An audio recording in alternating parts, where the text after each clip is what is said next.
story of Adamson Mushala. This is a story that comes from Zambia in southern Africa. It is about a man who leads a rebellion against the government of the Republic of Zambia from 1976 to 1982. Who was Adamson Mushala? Before Northern Rhodesia, which is now Zambia, became independent from the British, Adamson Mushala was very active in the fight for the independence of the country. He was part of the leadership of the United National Independence Party, UNIP, led by Kenneth Kaunda. And Zambia became independent from the British on 24th October 1964. The president of this new nation was Kenneth Kaunda.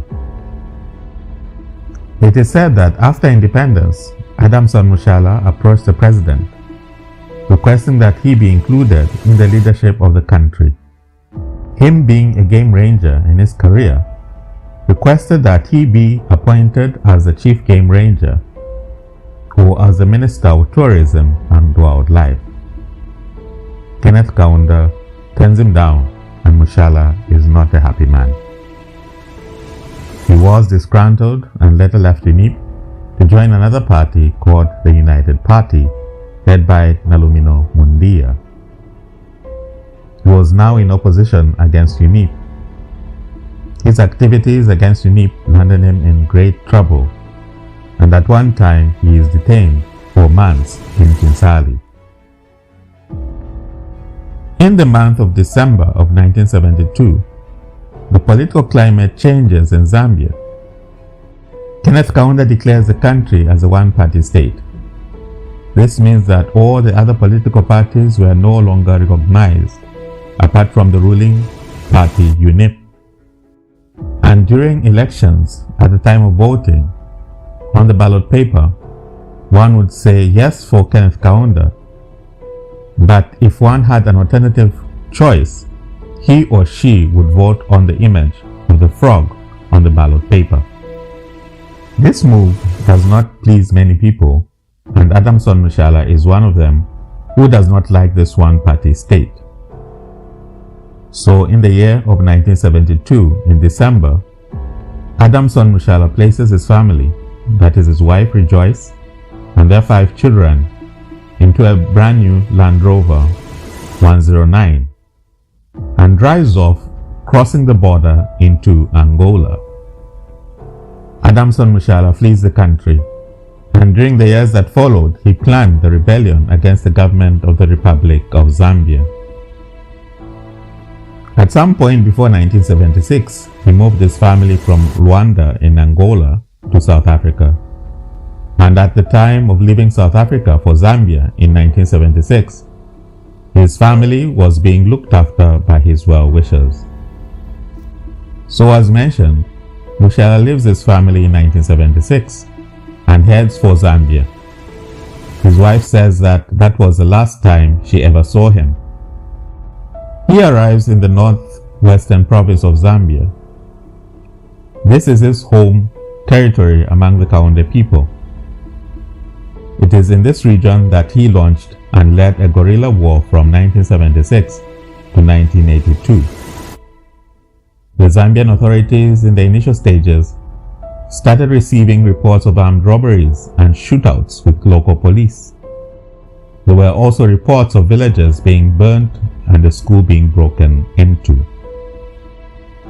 Mushala and his guerrilla army were first in Mufumbwe before moving into the dense forests of Muluwanshika, situated north of Kafue National Park. In this insurgency, Mushala led an army of over 200 guerrilla soldiers who engaged in a battle with the Zambian army. For both sides, there were casualties, and there was instability in the northwestern province of Zambia.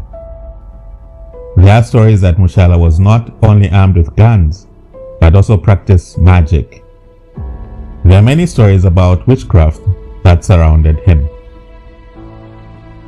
In November of 1979, Rejoice, the wife of Mushala, decided to return to Zambia. She made this decision even when she was at risk of being arrested by the Zambian authorities. but she wanted to return to her home country. So she and her children were driven to the border between Namibia and Angola by South African soldiers. She then sets off walking with her family for days in the bush towards Zambia. She narrates that they even ran out of food and ended up depending on wild fruits. They finally reached Shangombo in the western province of Zambia. Arriving there, they handed themselves over to the police. Rejoice was detained and she was taken to Senanga, then Ilai, and finally to Kawambwa, where she lived under house arrest. She was later released in 1984, and she returned to settle in Mufumbwe.